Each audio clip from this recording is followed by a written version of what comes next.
के रोग भएको अरे पेट त सुन्ने छैन कसरी यस्तो बिरामी आमामा बिचारा भोकले खाएर गयो अनि गए बच्चे सारे छिन्न आइपुग्यौँ ओए लड्ला नि भाइ लड्ला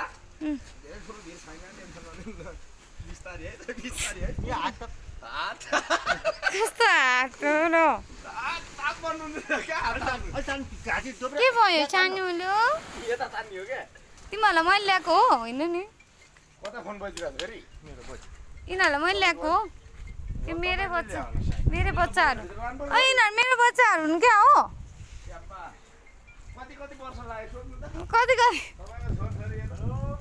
कति वर्ष लाग्यो मेरो बच्चाहरू मामाले तिमीहरूलाई खाना दिन्छ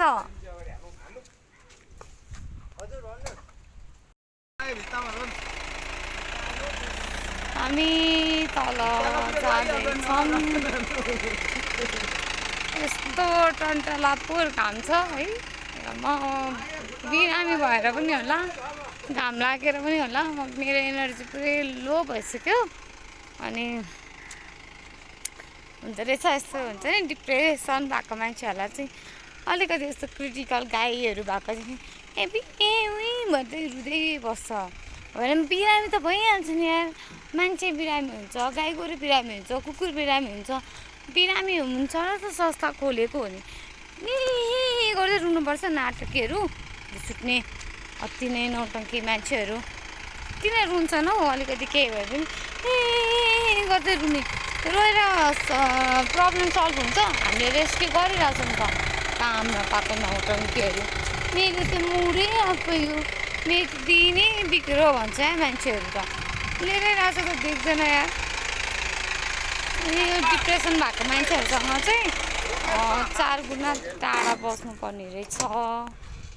त्यही भएर डिप्रेसन भएको मान्छेहरूसँग त बोल्दै नबोल्दै राम्रो होइन गाई कुकुर देख्यो भने पनि उही चाहिँ रुँदै बस्छ भने मान्छेहरू मेरो मुडै आफ भएर नि बिरामी त भइहाल्छ नि मान्छे त हुन्छ जनावर हो त नि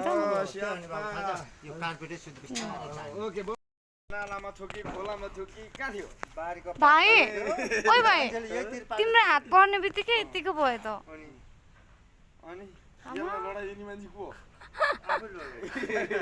तिम्रो हात पर्ने हो भने दाइ हेर्नु त यतिको शिर उठाउला नै सोचे आमा तिमी त के हो भगवान हो के हो यतिको अनि यतिको पनि थिएन भनेको पेट फुलेको छ क्या पेट फुल्या हो क्या किन ए हो र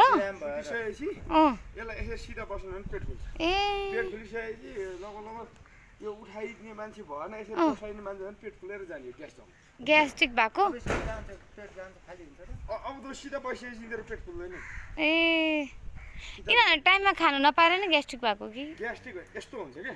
तपाईलाई जुन बाछा सुतिराख्यो नि बढ्यो नि उठ्न सकेन भने त्यसको भुँडीमा हावा जम्छ के भुँडी फुल्छ अनि त्यो फुलिसकेपछि अनि सास फेर्न सक्दैन नि सिकारी मग यस्तो हल्के पनि होला त होइन के अघि त यतिको शिर उठाएको पनि थिएन के आँखासँग पुरा अनि तिम्रो हात पर्ने बित्तिकै यतिको भए ल हेर्दा आँखा राम्रो छ रहेछ त उ अनि अघि आँखा पनि बिचारा त्यो तिम्रो हात तिमीले छुने बित्तिकै अनि यस्तो ल बोक्नु त अब लाग सक्दैन के पम्प तानेर लैजाऊ त्यो लास्टै बलिएछ यो कपडा यो यस्तै कपडा ल्याउनु पर्ने रहेछ कहाँ पाउँछ रहेछ यही राखी राख्ने ल ल पुरै उसमा डुलाउँदा गाडीमा भित्र हामी गाई बाच्छा संरक्षणभित्र है अनि मैले फोन गर्ने बित्तिकै उत्तम दाइले चाहिँ एक्सेप्ट गरिदिनुहुन्छ अनि थ्याङ्क यू सो मच धेरै धेरै आज हाम्रो 3 वर्ष लाग्यो हाम्रो गाई बाच्छा संरक्षणको अनि म बिहान 7 बजे त आउन पाइनँ आउनु पर्ने नै थियो जसरी नै जुराउँछ भन्ने जुर्यो नै मेरो दाइहरूलाई चाहिँ भेट्न पाइनँ तर मैले आज बर्थडेको दिन अबे आन्द्रा कस्तो निस्केको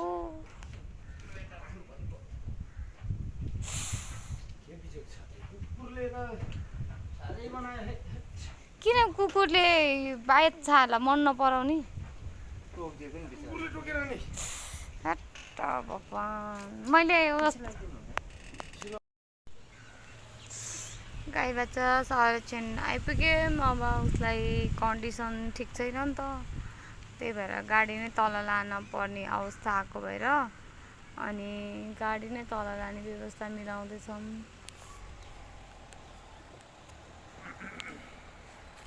यहाँ गाई बाच्छा संरक्षण आइपुगिसक्यौँ अब हामी लिएर जाँदैछौँ भित्र